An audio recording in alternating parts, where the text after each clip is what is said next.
재무 설계사란 혹시 어떤 직업인지 여쭤볼 수 있을까요? 일단은 사람의 재무 현황을 파악해갖고 이 사람이 어떤 니즈가 있고 어떤 목표가 있는지에 따라서 파악을 한 뒤에 뭐 지금 저축 상황이라든지 투자 현황이라든지 이런 것들을 조금 바로 잡아줄 수 있고, 혹은 투자를 한다라면은 지금 경제 시황에 따라서 어떻게 투자를 해야 조금 더 나은 방향성이 될지에 대해서 설명해주고 추천해주는 직업을 좀 의미하는 것 같고, 기본적인 배경은 사실 뭐 대부분 이렇게 재무설계사를 친하는 사람들은 보험설계사가 일단 기본적이에요. 거기에서 플러스적으로 능력이 있냐 없냐의 차이에서 여기서 뭐 투자를 좀 더 알려줄 수 있다든지 자격증 유무에 따라서 이게 좀 달라지겠죠. 그럼 결국에 크게 봐서는 고객의 자산을 관리하면서 늘려주는 그런 도움을 줄 수 있는 역할을 한다. 수익은 어떻게 내시는지.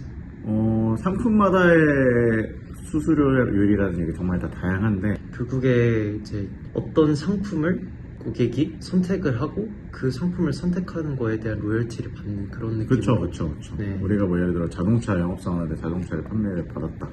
그러면 자동차 사원도 그 차값의 몇 퍼센트를 받듯이, 뭐 대부분 오해하고 있으신 게 투자 수익률의 몇 퍼센트를 뗀다라는 건데, 그런 수익률을 받아서 뗀다라는 거는 대부분 PB라는 증권사에서 프라이빗 뱅커나 아니면 펀드 매니저분들이 그렇게 돈을 버는 거고, 재무설계사로 칭하는 사람들은 어떤 상품을 가입하거나 투자를 했을 때 거기서 나오는 수수료를 받는 거고.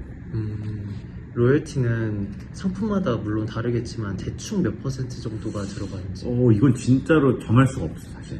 그러면 이제 하신 것 중에 최고하고 최저가 몇 퍼센트인지 정도만 알려주세요. 최저는 뭐 우리가 0.8%, 0.8%. 최고는 그래도 한 600%? 결제 금액보다 6배가. 근데 어찌됐건 만약에 제가 말한 600%는 보통이 그냥 건강보험 상품이나 네. 긴 납기를 가진 거는 어찌됐건 그건 한 번 내고 끝나는 게 아니라 매달 내려가는 거기 때문에 그렇게 책정이 될 수 있는 거예요. 총 내는 게 정해져 있기 때문에.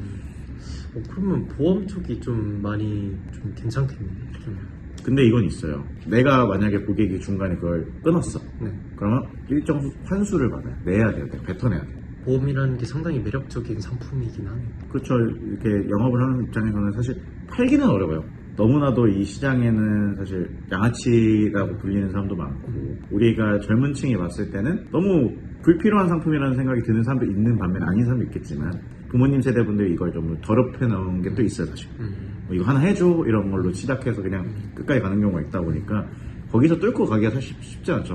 좋은 상품이니까 너를 알려줄게 이런 것보다는 내 수익을 위해서 해줘 약간 이런 식으로 한 나쁜 사람들이 있었어서 뭔가 좀. 그렇죠. 어찌됐건 고객을 위한 것보다 본인을 위해서 하는 사람들이 많았던 건 이 업계의 사실이니까.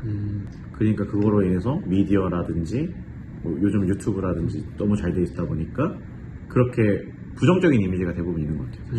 지금 소개해주신 재무설계사는 어떻게 하면 좀 될 수 있을까요? 재무설계사가 되기 위해서 필수적인 자격증과 개인적으로 느끼시는 이거는 꼭 있으면 좋겠다라는 거?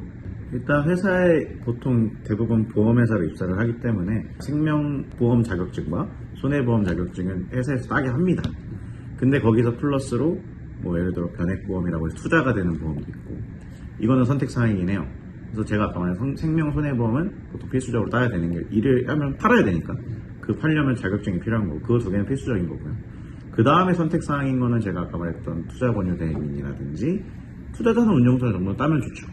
왜냐면 이건 법정 자격증이니까. 결국에 수입이 중요하잖아요, 직업에서는. 연차마다 수입이 좀 어떻게 달라지는지. 좀 약간 이건 영업사원들은 좀 이해를 할 수 있는데 기본급이 굉장히 없어요. 그러니까 우리가 보통 회사에 들어가게 되면은 뭐 월 200이라도 그래도 기본적으로 나오는데, 요 업계는 사실 거의 없다고 보거든요. 1년차 때는. 왜냐면 내가 일한 만큼 나오기 때문에. 하방도 없고 상방도 없어요. 뚫려 있어 다. 빵원일 수도 있고 월 우리가 월천 이렇게 될 수도 있는 건데, 그러니까 내가 얼마만큼의 실적을 잘 냈냐. 그래서 저는 1년차 때는 사실 수입이 그렇게 많지는 않았어요. 평균적으로 그냥 뭐 일반 직장인 수준 정도씩은 그래도 받을 정도 노력했고, 회사마다 지급하는 수수료도 달라요.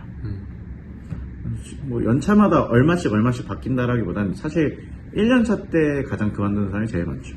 돈이 안 벌리니까. 사실 사람은 어찌됐건 돈을 벌려고 일을 하는 건데 생활비가 부족하고 뭐 자취하는 사람 더 이렇게 고정지출 많다 보니까 영업이 제대로 못 뛰게 되면 대부분 이탈자가 많아지죠. 근데 그 2년차 때부터 조금 내가 일을 좀 평준화가 됐고 고객을 좀 만날 수 있는 게 된다 하면은 거기서는 좀 점프업을 빨리 될 수 있는 사람이 있고 천천히 가는 사람이 차이가 있겠죠. 결국에는 개인의 능력에 따라 달라지는 거다. 정해진 건 없다. 맞죠. 그럼 고객은 좀 어떻게 찾을 수 있나요? 고객 같은 경우는 저희한테 상담 신청을 하시는 분들도 있고 아니면은 뭐 처음에는 뭐 지인들한테 그냥 이런 일을 한다라고 해서 그렇게 계약을 받을 수도 있고 지인들이 제가 상담해 준 게 정말 마음에 들었어요.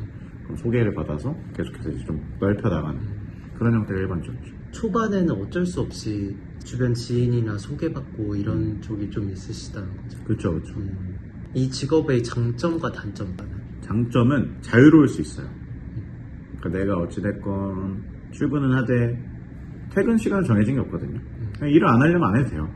그 대신에 단점이라고 하면 자유가 주어진 만큼 나에게 책임이 따른다라는 거. 그러니까 어찌됐건 내가 열심히 일을 하는 만큼 돈을 보상받는 반면에 열심히 하지 않는다는 기존 전제하에 일을 한다면 그만큼 돈을 못 벌겠죠. 그러니까 결국에는 월급쟁이보다는 프리랜서에 가깝다. 프리랜서에 가깝죠. 그러니까 이거는 사실 대부분 정규직의 개념이 아니에요. 대부분 다 계약직이에요. 그렇기 때문에 내가 하는 만큼 받을 수 있는 거고 그 대신에 이제 우리가 고용의 안정성은 사실은 좀 떨어지긴 하겠죠. 그러면 이제 좀 잘 모르시는 고객 입장에서 좀 직관적으로 이 사람은 좀 이상하다, 가짜다 이렇게 구별할 수 있는 건 뭐가 있을까요? 약간 이런. 저는 일단 그렇다 생각해요. 제가 문신에 대한 그건 없는데 있냐 없냐의 차이가 저는 일단 그게 첫 번째인 것 같아요. 물론 와이셔츠에 가려지긴 하겠지만 한번 팔을 걷어보라고 하는 것도 좀 좋은 방법인 것 같아요. 문신이 있으면 좀 다 그런 건 아니지만 그리고 좀 위험한 가능성이. 그리고 또 금융권에 다니는 사람인데 누가 팔에 문신을 하겠어요. 그쵸. 은행 가든 증권사에 가든 그냥 보험사 청구를 하러 가더라도 누가 와이셔츠 이렇게 해갖고 문신한 사람을 그 면접 봐서 뽑았겠어요, 솔직히. 두 번째는 상품에 대해서 물어봤는데 얼버무리는 인식이. 나는 이런 보장이 받는 거가 좋다 하는데 그냥 무조건적으로 하나로만 끌고 가려는 사람은 저는 아니라고 봐요. 그러니까 좀 다양한 거를 물어보는데 이거 한 개를 딱 정해놓고 이걸 해야 돼. 약간 이렇게 말하는. 그런 식으로 얘기하는 사람은 좀 가짜인 것 같아요. 아유, 감사합니다. 네, 감사합니다.